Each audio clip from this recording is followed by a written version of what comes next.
Thanks, Sue. You're listening to the newsroom from the BBC World Service with Oliver Conway. This time yesterday, we reported on a ship carrying hundreds of migrants which had been abandoned to its fate by its crew of people smugglers and which was eventually taken into port by the Italian Coast Guard. Well, in the past few hours, we've got reports of another ship adrift with no crew. Our reporter, Jonathan Josephs, has been following the story for the newsroom. Jonathan, what can you tell us? Well, it seems that this ship, the Ezadeen, is now about 60 kilometres off the southeastern tip of Italy. It's without a crew. It's been drifting for several hours, and it seems to be a Sierra Leone flagged livestock carrier, which is 49 years old. So one can only imagine that the conditions on board are not entirely suitable for human beings, and it is thought that there are about 400 people on board.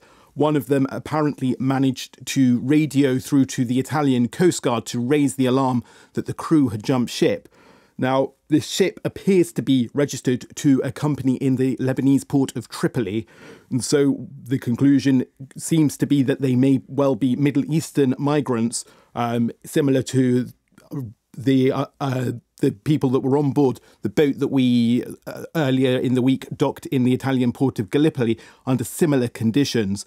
Now, the EU Frontex Border Patrol Agency has been monitoring this area for such vessels and trying to help any migrants that might be in trouble in this area. And the Icelandic Coast Guard has been part of that operation, even though Iceland is not part of the EU. A source at the Icelandic Coast Guard has told me that high seas and bad weather are hampering this rescue operation, that they are trying to get on board to take control of the Ezadeen, but that is, like I say, being stopped by the bad weather, but they may be able to do so within hours. The Italian Navy and Coast Guard are also being deployed to try and help, and an Italian Air Force helicopter is trying to land on board, again, to try and take control of the vessel so that it can be safely taken into port. Jonathan, thank you. Jonathan Josephs there with the latest.